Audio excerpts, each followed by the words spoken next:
I feel so much more connected to what I'm doing and my character than I did when I was in NXT. You have so many things about you that are now your trademark look. From the hair to the piercings to face tattoo to the lips. It was all little ideas of things that I wanted to do. How do you as a kid go, I want to be a pro wrestler? I turned 18 and my mum said to me, "You've been telling me you're going to be a wrestler. Now's the time." That was the push over the edge that I needed. What you and Matt are doing together, I don't know how you can keep this momentum going. We're both motivated and we're also motivating each other. You were in AEW so briefly. I just felt like I couldn't really present the Steph De Lander that I wanted to. If your mind isn't right, then nothing else works. It is so good to see you. Thank you. Thank you for coming in here. Thank you for having me. We just had Matt Cardona in here, and it I feels know. like it makes sense to have Steph De Lander here. Yeah, double whammy.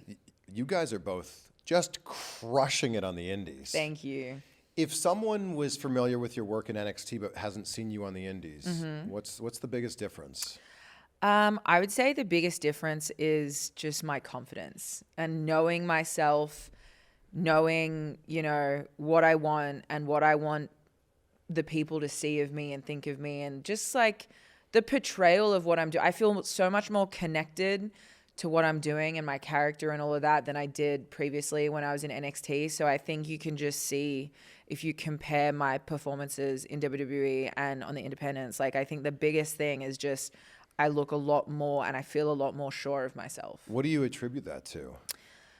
I think it was a mixture of a few different things, but I think the biggest thing actually, which is so interesting, is because when I got released, I had to do a few shows for my visa stuff on the indies, but then I kind of felt like it wasn't clicking. I wasn't enjoying what I was doing and it didn't feel right.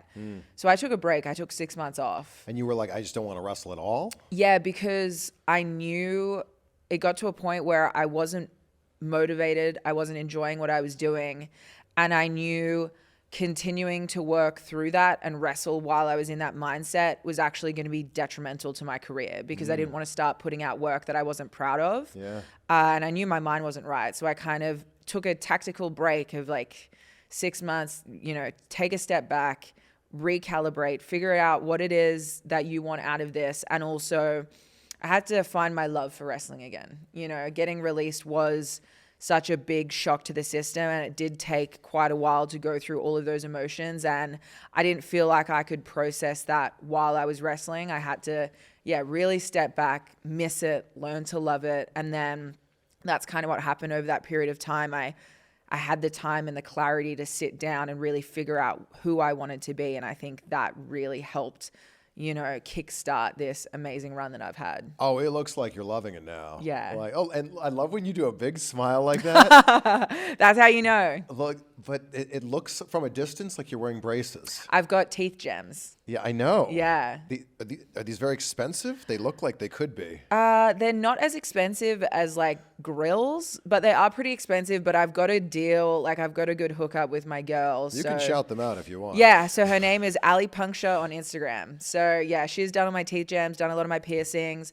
Her boyfriend did my face tattoo. So yeah, we've got a good little relationship. Okay. So, that is a big step forward when you go, I've got lots of tattoos, but I'm going to get a face tattoo. That's like drawing a line in the sand of going like, I'm never going to have a corporate job, I guess. Yeah, and I knew that about myself. I knew I was never going to have a corporate job anyways. But the mentality behind my face tattoo was, I don't have many other tattoos. Like I've got a couple of thin ones on my arms. And initially I wanted to get a full sleeve or 2 full sleeves. But I was just thinking about it and I was like, tattoos are so common now. So many people have tattoos and it's going to take a lot of time and a lot of money to get a full sleeve. Not that I really care about any of that kind of stuff, but it's actually hard to take time off to heal a tattoo when you're wrestling. Sure. Because you've got to have a couple of weeks without bumping it and stuff. Yeah. So I kind of thought, all right, what's even more dramatic than getting a full sleeve? I was like, a face tat. I was like, no, not many people have face tattoos.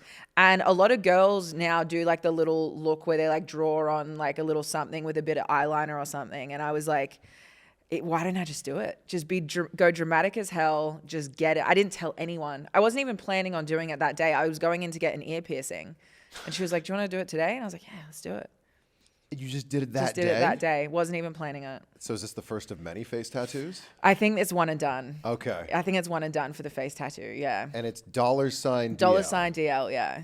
How much thought went into like, okay, first of all, you've got to get over the threshold of I'm getting a face tattoo. Yeah. Then what's going to be on my face forever? Yeah, well, I thought, what's something that I'm never going to hate? And I was like, my name. Yeah, I'm never going to like wake up one day and go, oh, I don't like this band or I don't like this drawing or, I was like, it's my name. It's who I am. It's the most like aggressive, this is me now that I could think of. So yeah, I just did it. You have so many things about you that are like now your trademark look. Like, I don't know if you could...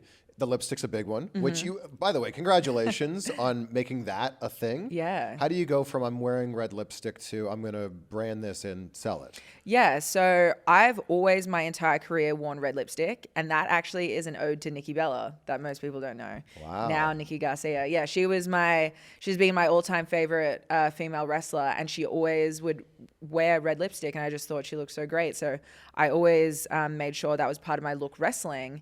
And it's actually quite hard to find like an affordable red lipstick that is a nice shade that doesn't transfer, because when you're wrestling, it rubs off on your gear, on your partner's gear, it messes everything up. So I wanted to have something that was super matte and wouldn't transfer.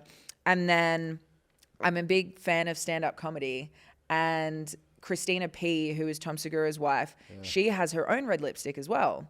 So I kind of saw that and was like, ooh, that's a good idea. I think I could make my own red lipstick. Like, if she can do it, I'm sure I can do it. So yeah, I just kind of got my manager. I spoke to him and sat down and said, look, I want to do a red lipstick. I don't have time to do the legwork of this. Can you try and find me, a company that we can go through that has a good product, that it's affordable enough to create, affordable for people to buy, and also has a quick enough turnaround? Because a lot of the time to do products like this, it can take up to a year to kind of get it in motion. And I was like, we don't have a year. Like, we need it quick. And the other thing too was getting a company that was okay with my branding because it's a little bit on the nose. So, it's an innuendo. So that was the thing. We did speak to a couple of companies that were like, we're not putting that on our product. And I was like, totally fair enough. But we found one that worked. It ticked all the boxes. For people who don't know what you're talking about. Yeah. So my lipstick is called DSL by SDL. We don't need to, We don't need to, you can figure it out. You can Google it. And it's funny because with the name, I knew, like, the name came to me and I was like, this is it. Like, the name is more important than the product. Like, because it's brilliant branding. Anyone can release a lipstick or a cosmetic product. But if I just named it Steph's Red Lip, it's like, well, who cares? But to have something that's so like brash and in your face, and it's like, it's an eye catcher, whether you love it or whether you hate it. And I remember when I told my mom the name, she Googled it and she lost her mind. And she was texting me, why don't you call it this? Why don't you call it that? You can say this. It's not too late. You can do, like, trying it. And I said, Mom, I understand your worries. Give it 2 weeks once it's released and you'll understand why I called it this. Like, I promise you it'll work. And then a few weeks later, she goes, okay, I should trust you more. You know what you're doing. And if you called it like something wrestling related, like the suplex something, it would only then appeal to wrestling fans and also wrestling fans who are a fan of you. You now have a broad appeal with this. Like, they don't even have to like wrestling or like you to like the product. Exactly. And that was something important as well, that in the last year I've tried to broaden my horizons of not just appealing to people in the wrestling space, but also what are products, or, with my podcast, all sorts of different things. What can I do to draw eyes from other fan bases, not just the wrestling scene? Quick time out here and quick question. Do you feel like WWE has kind of spoiled us in a way, because pay-per-views or PLEs are now just a few bucks a month as part of a subscription package? So when you see pay-per-view prices from other wrestling companies or UFC or boxing, you're like, $55, $75, that's crazy. It's $4.99 on Peacock. And this episode is brought to you by NordVPN. And on top of the protection that they give you when you're on a public network, one of the best things about NordVPN is being able to change your digital location with just one click. So I'm gonna use the Logan Paul Dylan Dennis fight as an example here, just because it was the most recent big pay-per-view event. So check this out, $54.99 in the US, but if you use NordVPN to change your digital location to, say, the Netherlands, €4.99. And euros and the US dollar are basically at par right now, so it's a little over $5. Change your digital location to Mexico, 89 pesos. That's less then $5. You get the point here, and you can do this by going to nordvpn.com/CVV to take advantage of these insane deals that are going on right now. So grab this deal before the next pay-per-view of your choosing so you don't miss out. And NordVPN has a 30-day money-back guarantee, so if for whatever reason you're not totally satisfied, you've got nothing to worry about. But hurry, go to nordvpn.com/CVV to take advantage of this deal, or just use that code CVV at checkout. What's on your shirt here, by the way? Death Row Records. Okay, that's very fitting. That's great. Thank you. Again, I feel like there's so many parts of your look, from the hair to the piercings to the face tattoo to the lips, like where it all comes together, and it's just, this is what Steph is all about. Where did you start building on that? So it was all little ideas of things that I wanted to do, but either I had been told by a few different people, that's not, bangs won't look good on you. For instance, an ex-boyfriend, you won't look good with bangs. Okay. You shouldn't shave slits in your eyebrows. You shouldn't do this. You shouldn't do that. So I'm kind of like sitting there cooking, being like, oh, but I think it would look cool. I think that would look good. I mean, I've had almost all these piercings since I was 14 years old. So I was getting piercings at a really young age. So I've always been into that. But then when I got released from WWE, it was kind of shedding the old skin of like, okay, I was trying to fit into whatever mold I thought people wanted from me, or I thought they wanted from me. And obviously I wasn't doing that very well because I ended up getting released. So what happens if I just really lean into who I want to be and who I feel like I am on the inside? And that's kind of when that's when I cut my bangs, and I cut same kind of thing. I went to get a haircut and I said, you know what, cut the bangs. And she goes, really? I said, mm-hmm. She goes, what do you want to do? Maybe some longer, softer curtain bangs. I said, no, cut them short. I want them. She goes, no one's doing short bangs. Like, no one's doing that look. And I said, that's exactly why I want to do it, because no one else is. It's not trendy right now. Like, it's trendy to have that soft feminine look. I want it sharp and edgy. And then I got home and I went, that's not erratic enough. I have to bleach it. Like, I wasn't planning on doing any of it. So then I get the bleach out, because I used to be a hairdresser, so I kind of know what I'm doing. So I just bleached it and bleached it and bleached it. And then I was like, okay, that's the look. That's cool. When you're growing up in Australia, it's not like you can, look, I'm from Canada, right? Yeah. If I want to be a pro wrestler, I could go, oh, well, Edge did it and Chris Jericho did it and Test and Val Venus and Christian, and the list goes on and on and on and on. When you're growing up in Australia, it's not like the path has really been carved for you. There's really, and now it's starting to happen, but at that time, there's not really a path carved. So how do you, as a kid, go, I want to be a pro wrestler, but I don't know how to get there?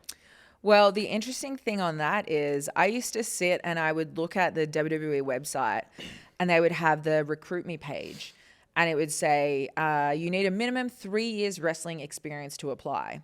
And I didn't know that the indies existed at all. I didn't know anything. As a child, I thought WWE was the only wrestling there was.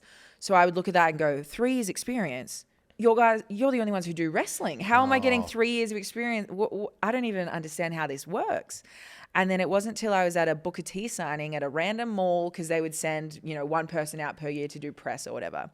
So I went to a Booker T signing and I met another girl who was a wrestling fan, and she said, they do like random little indie shows here. I said, what's that? What's indie? She goes, same thing, wrestling, but just local guys, and it's a smaller thing, and XYZ. And she took me to one of the shows, and my mind was just blown. I was just like, oh my God, there's stuff outside of wrestling, which is outside of WWE, which is so interesting, because Indy Hartwell, my best friend, she grew up watching, and we're the same age. We had a very similar upbringing, but she somehow knew about Ring of Honor and TNA and, independence and all this kind of stuff. But for some reason, wherever I was just never exposed to it. So once I realized independent wrestling existed, I was like, okay, I really want to do this. And I'd been telling my parents my whole life, growing up as a kid, everyone wants to be a fireman, a police officer. I wanted to be a wrestler. Yeah. And I turned 18, and my mum said to me, she goes, Steph, you've been telling me your entire life you're going to be a wrestler. Now's the time. What are you doing? Wow. And I was like, okay. And that really threw me, because I was like, wow, if that's coming from her, that was kind of like the push over the edge that I needed to start to sign up to a training school and to kind of get it rolling. Where did things shift, I guess, for WWE? Because they've hired a bunch of Aussies now. Yes. But when you were a kid, there was like really none. Yeah. Where did that shift? The kind of first crop of Australian wrestlers to get signed was Emma, the Iconics, and Buddy Murphy, and those kind. And once they got signed, because they pretty much, as I came in, they left. So when I saw them get signed, I was like, okay, this is doable. This isn't a pipe dream. If they can do it, I can do it. And I remember when I had just maybe been at training for a couple of months, I couldn't do anything.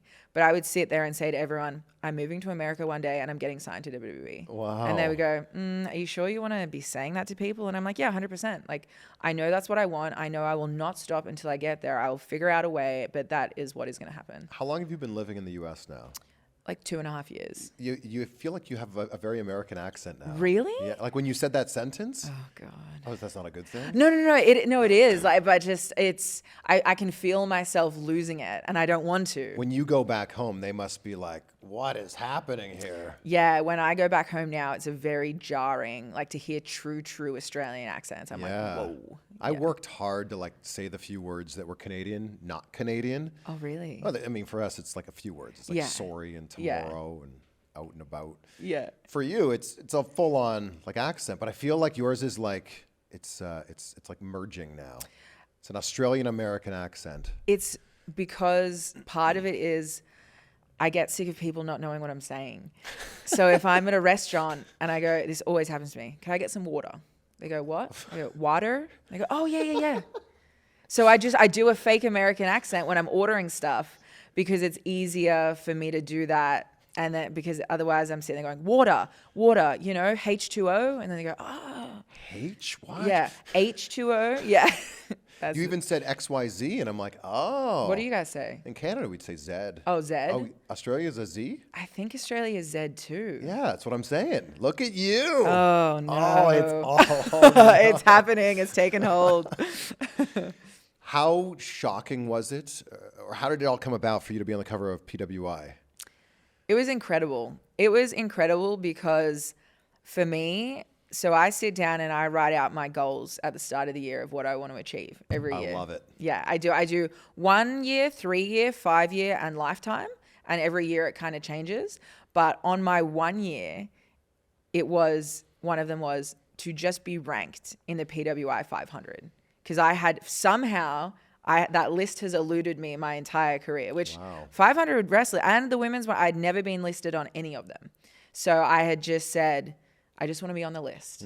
So then Matt messaged me one day and he goes, look, I don't want you to get your hopes up because you know what it's like in wrestling. Until something is printed and out there, everything can change. But he goes, I think there's a chance we might be on the PWI cover. I said, no. And he goes, yeah. I said, all right, I'll believe it when I see it. Yeah. And then we did the photo shoot for it. And I was still like, until it's printed and until I see it, I'm not going to get my hopes up. But sure enough, it was real. It's, you know, we were the cover of, I think, the November issue or something like that. But yeah, it was a very incredible moment for me because not many people, like they told us that the last time a true independent act was the cover, like the main focus, was in the 80s. Oh my gosh. Yeah. I mean, it's so impressive what you and Matt are doing together, what you're doing individually. I don't know how you can keep this momentum going, and somehow you are. That's something that we talk about all the time is, you know, we've been speaking about it the last few weeks. I think winding down the year and going into the next year, I think it's common for everyone to get a little bit reflective, but we've both kind of been sitting here going, wow, like we had such an amazing year.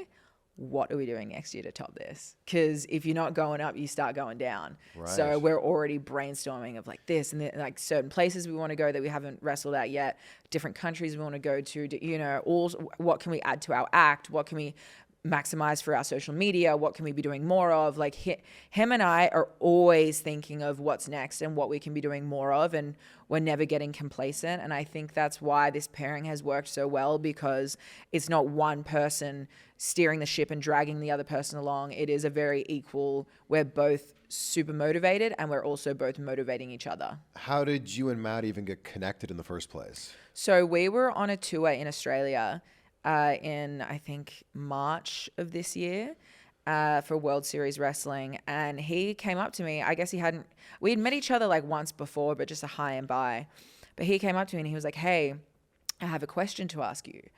And instantly I'm going, I've done something wrong. I've shit talked someone. I've buried myself somehow. Like, what? I'm about to get yelled at. Like, I instantly, it was like, this is negative. And he goes, "Do you want to work with me on the indies? Like, do you want to be my heater?" Wow. I said, "Are you serious?" Because Chelsea had just got re-signed by WWE. Yes. And and he's going, "What's next?" Yeah. And actually, before he even said that, he goes, "Question, are you signed anywhere?" And I said, "No." And he goes, "Perfect. Do you want to be my heater?" And I said, "Yes, 1,000%. He goes, "You can take some time to think." I said, "There's nothing to think about. What are you talking about?" I said, "Me? Are you sure?" He goes, "Yes." I was like, 100% yes. Did he tell you what it was specifically that he saw in you? He just said that he saw my look and thought I looked very unique and my size, and he was impressed, I guess, with the work that I did on the shows and the fact that I could speak on the microphone, and was like, "She is, what I need." Yeah, you're way taller than people think. Yeah, I'm like 5'10", I'm pretty much 6 foot in wrestling boots, so yeah. So if you're 5'10" in real life, you're like 6'2". Exactly, yeah. You can just keep adding in the wrestling I'm world. 6'4" now. Yeah, next year I'll be 6'7". It's crazy. And I think Matt flew you in, right? He did, yeah. So the first weekend, we were in Australia, and I was going to stay for an extra like week and a half to spend time with my family. And Matt goes, "Look, there's a GCW show this weekend. Let's try and get you on it. Do you think you could change your flight?" And I said, "Without a doubt." And I went home and I said to my mom, like, "Look, I know it's my dad's birthday this week. I know we have this dinner planned. I know I'm meant to be spending time with the family, but," and she said, "Steph, we sat down and you and I had this conversation. This year is about wrestling. Like, this year more than any other year, you have to go balls to the wall. This is about wrestling. You need to go. It's not even a question." So my mom, the legend she is, sits there, rings United, gets my flight changed for me, like just sorts it all out, sends me off. So then, I had one day with the family, and then I went straight back, and Matt was speaking to Brett Lauderdale, the promoter of GCW. "Hey, I've got this new girl. I really think it's going to work, XYZ. And Brett goes, "I don't care. I'm not interested." And Matt goes, "Dude, come on. It's going to be really good." He goes, "Nah." And I'd been trying to get booked at I was left on red for 6 months from Brett. I was trying to get booked in I had Joey Janela putting in words for me. I had people at every angle trying to get me into GCW because I knew that was the place to be. And it was all falling on deaf ears. So then Matt said, "Okay, no worries." So he bought me a flight, bought me a hotel, paid me my full rate that weekend to fly in and do a run in. And then as soon as we rocked up, me and Matt, and we went up to Brett, and he turned around and goes, "Whoa, you're here?" And we said, "Yeah." Matt goes, "I'm not joking about this, dude. Like, this is going to be a really hot act." And then I think he saw it all unfold and was like, "Okay." And then he was on board, and then we got rolling. The thing that's so impressive about you as an individual, Matt as an individual, is you guys are willing to take chances. And I think there's a lot of indie wrestlers that go, "Well, that's a good idea, but I don't know, I'd have to buy this flight, and then I have to pay for this hotel, and I'm just not going to do it." You guys just go for it. Yeah, I think so, and I have this conversation all the time. I think so many people in life, but especially in wrestling and independent wrestling, they're their own worst enemy, and they get in their own way, and they tell themselves no before someone else tells them no. And I've always made sure that I don't do that. I've always taken what's the worst thing that happens? They say no. Yep. I've always just tried to take the leap. And I said it to Matt too, when the first couple of weeks we were sitting down at a diner eating, and we were just kind of in that getting to know each other phase. And I said, "Look, you don't know it yet, but you picked the right girl." I said, "I don't have bags of money, but anything that you need me to invest money in, I will do. I will spend money on gear. I will spend money on whatever I need to for wrestling, because I see the investment in this. And as committed as you are to this, I am just as committed, if not more, and I'm willing to make this work. I promise you." Is the hope that through this you build up enough of a name that WWE goes, "Oh, we messed up. We should bring her back"? Yeah, I mean, I think that's definitely the end goal, but it's not like I'm rushing to get there. And I think when I had that mentality switch, that's when things started coming together for me too. Because when I got released, the first thing I did was I texted Matt Bloom. I said, "How do I get my job back?" And I got him on the phone. I said, "What do I need to do?" And I spent the next couple of weeks like, what's going on? How do we undo this? And then I thought about, and I would dream about it all the time. And it was this unhealthy obsession with like, all I want to do is get back there. And then once I kind of let go of that, and I made peace with what I was doing, and I realized if I do the indies begrudgingly and I do it dragging my feet and I do it not really enjoying it, always looking to the next thing, I'm not going to have fun and I'm not going to put out my best work. So I kind of had to like pack up that WWE box and put it away and really focus on what I was doing, and then have the faith and know that if I do what I need to do and I work really hard and I commit fully to this, the end result will be I'll be getting, you know, new interest from WWE and from elsewhere, which I have because of how hot our act is. You were in AEW like so briefly. Yeah, super briefly. What happened? So I did a couple of darks, or I did like one dark and one Ring of Honor. And that was like very new into my pairing with Matt.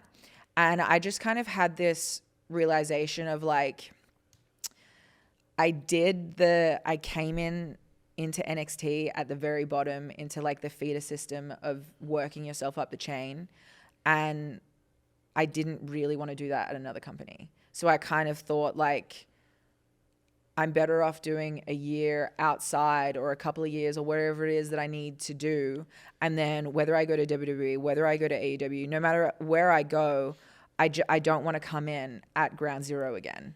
So, and that's kind of what it felt like I was doing by doing dark. I could, you know, you can't really, in those situations, I felt like I couldn't really show my value of what I can do, and I couldn't shine. And, you know, I think so much of what makes me special is my presence and my aura, and, you know, you're out there without an entrance and there's no way you're going to get time on the microphone. You know, I just felt like I couldn't really present the Steph De Lander that I wanted to. Yeah. So I kind of made that decision of like, all right, I'm going to kind of let that sit for a little bit and maybe reopen those lines of communication, as I said, when I have more stock to my name. What a bet on yourself, though. Because I Yeah. think there's a lot of people that would go, I'd rather be on TV or be associated with the AEW product than try to figure it out on my own.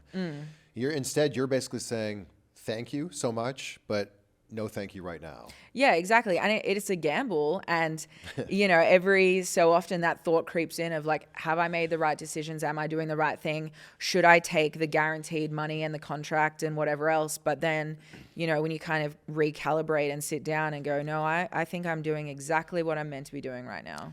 Your mom seems super supportive of everything you do. Yeah. What'd the conversation look like when you tell her, I want to do OnlyFans? So initially, she didn't really know what it was. So That's probably a good start. Which was a good start. So I managed. Don't Google it. Well, so I managed to kind of butter her up, and I didn't lie, but I you know, I was, it's bikini photos, which it is. I don't do any nudity on there. Do you think about it? Because I'm sure you get messages all the time. I don't, because that's not my end goal. Okay. Like, this is, for me, it's a means to an end, and it's a very fruitful avenue, but I am, even though I have a tattoo on my face, I am mindful of not doing anything that's going to affect job opportunities in the future. So it's bikini photos. Yeah, and it's a lot of interaction with fans. Yes, that's the bigger part of it. Exactly. Right? It's bikini photos, it's lingerie photos and videos. It's talking to the fans, interacting with them. A lot of the fans, they want this personalized experience of connecting with you and speaking to you, and that's kind of one of the biggest draws with it. Yeah. But as far as my mom, as I said, she was okay, and then she subscribed, and I said, "What? What are you doing?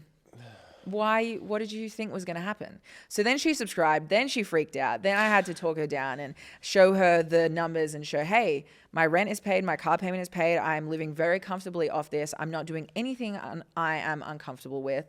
I'm not doing anything that's going to hinder any future job opportunities. I'm happy. I'm safe. Everything is okay. And then she kind of was like, okay, I get it. Don't you think there are some, unfortunately, super future job opportunities that just go, oh, you had an OnlyFans? I will just lump you into this pile of what I believe that to be without even looking at it. Yeah, I think so for sure. But I also do think that it's so common these days, and so many women have them in every space, not just wrestling, but even especially men have them. Exactly, men too. In every kind of industry, that it's like, well, I think they're alienating so many talent if they're gonna have that mentality, you know? And it's clearly a thing that's hot right now. It might not be around forever. Yes. While it's hot and while it can pay for your rent and your car and everything else, Yeah, exactly. Why That's not? the thing too. It's like this, like OnlyFans gave me the opportunity to have 6 months off wrestling and think about what I wanted to do. You know, that was covering everything while I could take a break. That covers everything if I have an injury tomorrow. That covers everything that if I don't have a booking this weekend, I don't stress about it. I have a nice weekend with my boyfriend and we go out to dinner and my bills are still paid.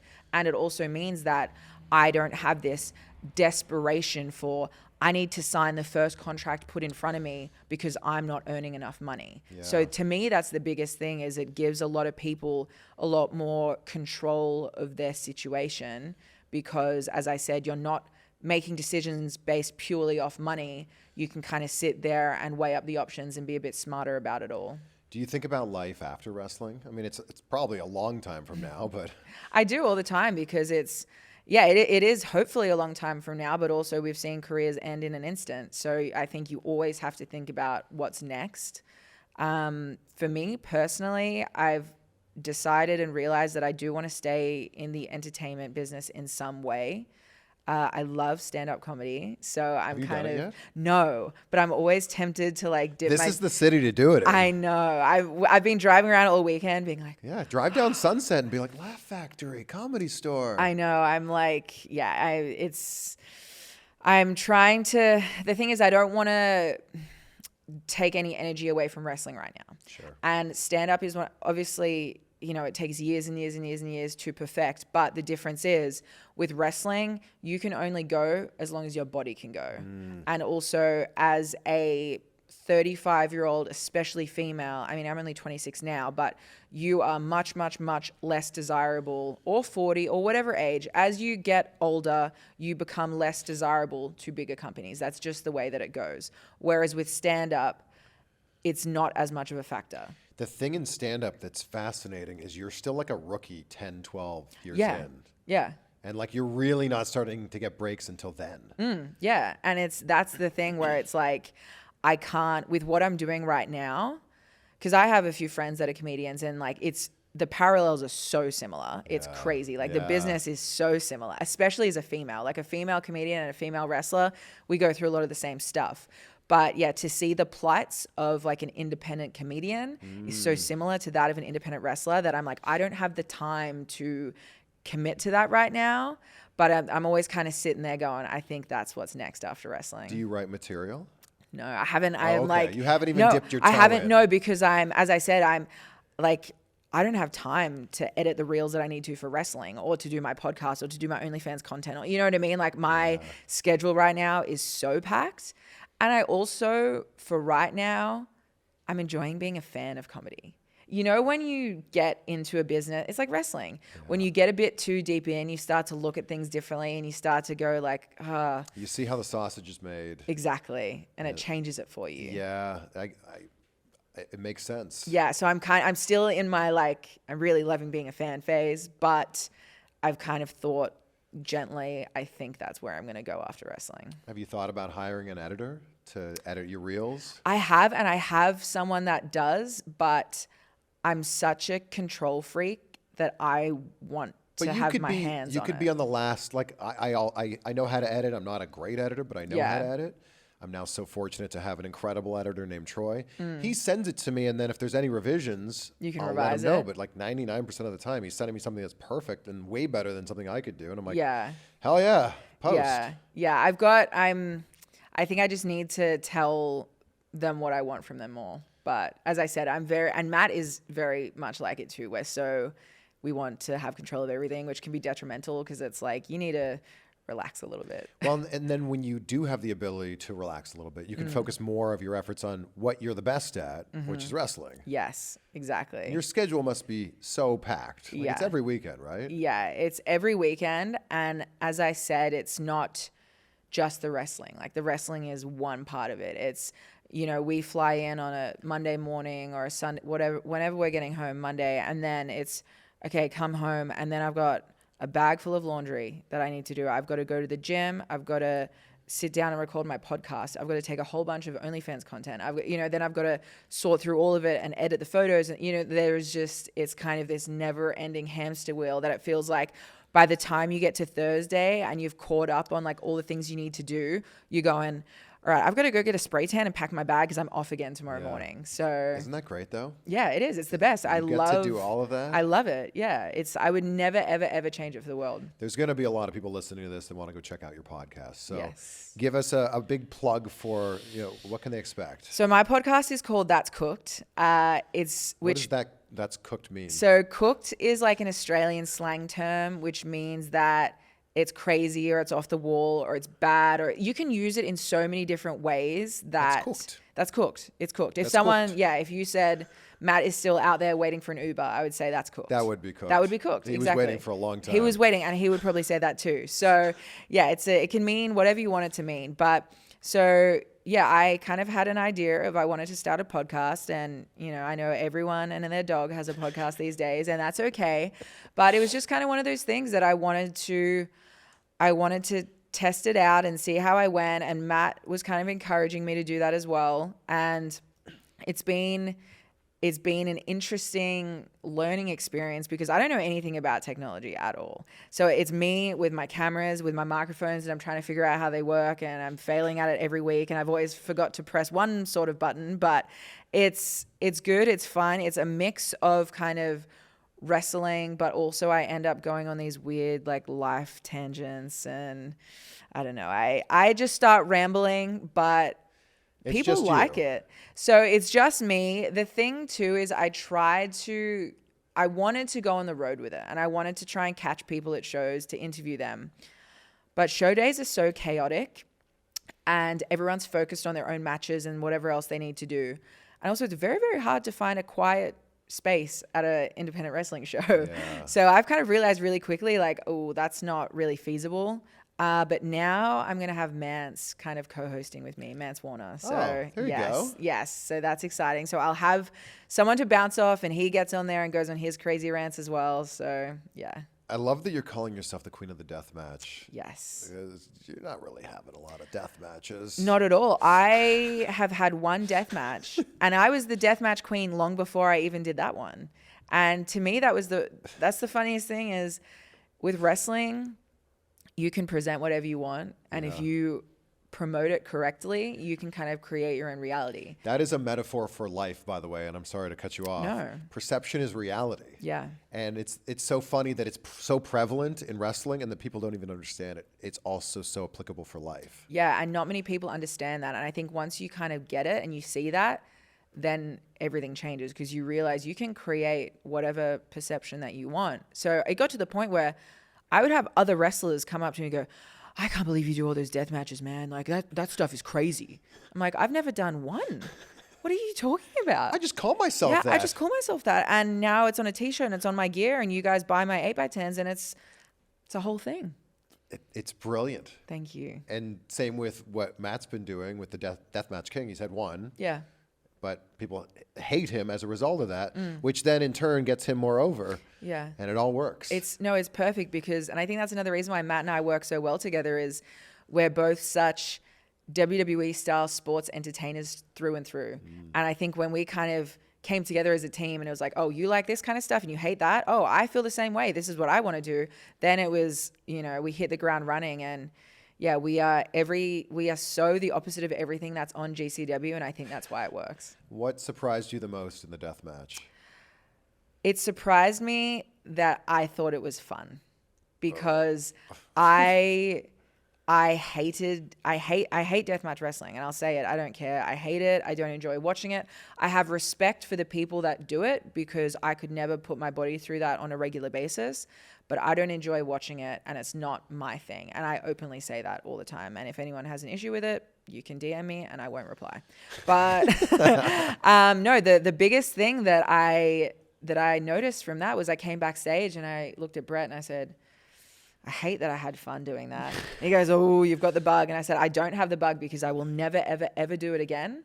But I think there was something about the adrenaline and such a build-up and the crowd and the blood. Like, that was the first time I'd ever bled in a match. Like, there was so many different elements. Hard way, right? Yeah. And the thing, too, is for me, I had to mentally get myself into such a zone to accept the fact that I was going to get smashed over the head with a light tube, that it was just this big buildup of energy and then this huge adrenaline dump. That then, backstage, I was like, I feel like I've just gone on like 10 roller coasters and climbed a mountain. That crowd is so into it. Like when panes of glass are exploding onto them or light tubes are exploding onto them, they're loving it. Yeah. And I've been to many GCW shows. I like to sit like the third or the fourth row. Oh, yeah, big like time. out of the splash zone, like at SeaWorld. Like at SeaWorld. I know. And I can't imagine. I also can't imagine the people that are in the match right after, because they do their best to sweep the ring. Yes. And to sweep everything. But yes. I don't know. Yeah, that's one of the luxuries that people at televised companies don't understand is like, you guys have beautiful rings. Like the rings are absolutely beautiful and very, very clean and sanitized and all that kind of stuff. And on the indies, it's just a different beast. Yeah. Yeah, it is. But that's the good and the bad of it. You know, you love it and you have to embrace it. But yeah, I don't ever want to be on directly after a death match because I know there's still stuff hanging around in there. What do you think's been the biggest lesson you've learned? Because this has been a big year for your career. Yeah. What's been the biggest lesson that you've learned personally? I think the biggest lesson that I've learned personally this year is if your mind isn't right, then nothing else works. So like you have to, whatever's going on in your head, you have to figure that out and you have to sit with yourself, and if you've got to go to therapy, you go to therapy. If you've got to journal, whatever it is, you've got to figure out how to make your brain as healthy as possible, because then that creates good decision making, that makes you happier with your work and what you're doing, and then it kind of all flows from there. But if you're coming from like a negative place, I don't think you'll ever get the results that you want out of what you're doing. Yeah, you mentioned how important goal setting is to you, and it's super important to me. I made a T-shirt that says "Vague goals get vague results." Yeah. Because the flip side of that is specific goals get specific results. Definitely. Were you always this goal driven? Always, yeah. I've always been this way. With everything, with the silliest little things, I always had a vision of, this is what I want, and this is what I'm gonna do to get it. Like for instance, when I was, maybe 14, 13 years old, I love Jeeps. I want a Jeep so bad. And so my first car when I was 16 years old, I bought a RAV4 because I couldn't afford a Jeep, but I could afford a car that looked like a Jeep. And then every car I've had for the last 10 years has looked like a Jeep, but the cheap version. You haven't got a Jeep yet? Then I moved to America. Okay. And I landed, I sold my car back home and I got to America. And because the Jeep Renegade, they don't have them in Australia, but they have them in America. And I was looking for, again, my same thing. What's a car that looks like a Jeep but isn't a Jeep, and blah, blah, blah. And I spoke to my dad. He goes, Steph, you've been talking your entire life how you want this Jeep. You've just signed to WWE and you've moved to America. I think you deserve the Jeep. And then I bought one. Oh, there we go. Now I've got it. So even the littlest things, I've always I know what my end goal is, and I kind of chip away, and then eventually I end up getting there. And then it's, the sweetest victory when you've worked really hard for something. Are you still driving the Jeep? Oh yeah, okay, I love it. Good. I love it. They gave me a text the other day. Hey, do you want to trade in your car? So I went in, and it was all a crock of shit. And I was like, this is my dream car.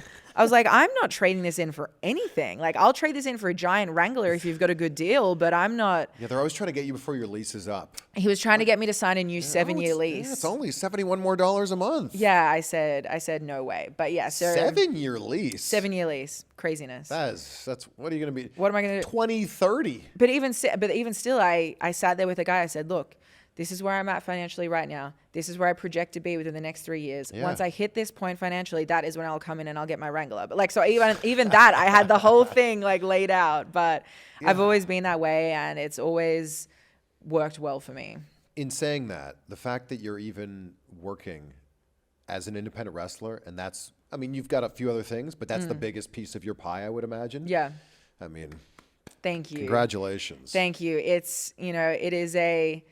It's treacherous waters out here, especially when you get released from WWE. You're kind of fumbling, trying to find your feet, and you don't know where to turn and what to do and how much money you should charge and what you should do about merchandise. And I have to say that so much of what I have learnt and why I'm successful is from working alongside Matt every week, without a doubt. Because he's pointed me in the direction of gear makers and merch makers and where to get this done and where to get that done. And this guy can edit my stuff, and like everything, he has set me up so well for success. So yeah, I owe a lot of that to him.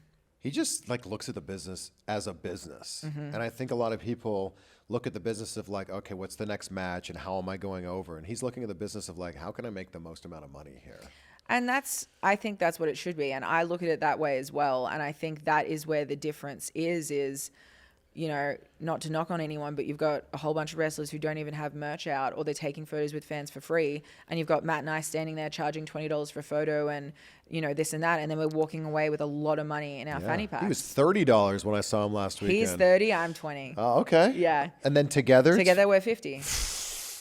But a lot of no people, deal? No deal. We don't do any combos. And that's something as well that I learned from Matt. He goes 30, 30, 60. That's the combo. We don't cut deals. Wow. And, you know, it can sound harsh, but the thing is, if you set that expectation for yourself, people know if they're going to go up to Matt Cardona, they're spending money to interact with him. He was in WWE for like 15 years. You shouldn't get his time for free. Yeah. You know, so if you kind of set that standard for yourself and you train people, that's how they treat you, it kind of follows suit. Yeah, that's another really great life lesson. Yeah. It's funny how reflective wrestling is of life. It is. It's a lot more, you know, closely linked than you think it is. Can you teach us some more Aussie slang before we wrap this up? Yeah, one that always gets people is, you guys call it a gas station. We call it a petrol station, but to shorten that, it's a servo. So like a service station. So if you go, I need to go to the servo, that means... Servo? Servo, yeah. Say it like an American. Servo. Servo. Yeah, Okay. you said All that right. so good. That was Servo. really good, yeah. All right. So you go to the servo. Right. I'm working on my Grayson Waller Yeah, here. get your Grayson Waller. Grayson Waller. Grayson Waller. It's pretty good. Waller. Grayson Waller. If you want to go to a liquor store, it's called a bottle-o. What? Bottle-o. Bottle-o. What? Bottle shop. Bottle-o. That one makes no sense. Yeah, so we just shorten everything, add an extra letter on the end of I it. went to Australia. I went to the Gold Coast. Yes. Yeah. And there was a long line to get into the bar. And someone said, "Oh, it's chalkers in there." I'm like, "What?" Chockers is busy. Yeah. Yeah. I learned that, but I was like, "It's what in there?" Yeah, no, there's a lot of different words that as you pointed out, I'm kind of losing it because people get very confused, but it's like a whole different language. You do a fantastic American accent. Thank you. Well, that's the thing is, we in Australia grow up watching American movies and American TV. Yeah. So you kind of get to know. Like I remember when my mum came here. She visited, she goes, "Oh, there's a Wells Fargo. I've seen that before. There's a Dunkin' Donuts. I've heard that in a movie." Like it's all gimmick stuff that we've only seen in movies and TV. So we grow up knowing your guys' culture, whereas you guys don't really get as exposed to Australian culture. I remember Chris Hemsworth telling me like, "Oh, yeah, it's easy to do your accent because all the TV shows we watch and all the movies we watch are based in America." Yeah, it's true. It makes sense. Yeah. I grew up in Canada, so I guess I had the American culture right there. Yeah. So I'm going to wrap this up with the same question I ask everybody at the end. And by the way, thank you. Oh, thank you. You're the best. Thank you for coming in. No, thanks for having me. I talk about gratitude a lot. It's such a big part of my life. Yeah. And I wake up every day. I say out loud 3 things I'm grateful for. I do it before I go to bed. I just learned that Matt Cardona does 5 of them. Does he? That's a lie. I'm going to ask him what they are today. That's what he says. What are 3 things in your life, Steph, that you're grateful for? What am I grateful for? I'm grateful for my family. I know that sounds lame, but that's great. They, as I kind of mentioned before, they push me even if I am not confident in myself. And to me, that's like been so invaluable because times when I've felt like I don't really know what I'm doing or if I'm on the right path, they go, "Nah, this is what you're meant to be doing and you need to run towards it." So that's always been really cool. I'm grateful for my boyfriend, Mance Warner, because he's been a great addition to my life. And yeah, he's very, very supportive of everything that I do. And I'm grateful for Matt Cardona because he has changed my career. Well, this is awesome. Thank you so much. Thank you so much too. Grab yourself an F3 energy on the way out. Peach mood. That's a good one. I like it. That's a good one. Thank you.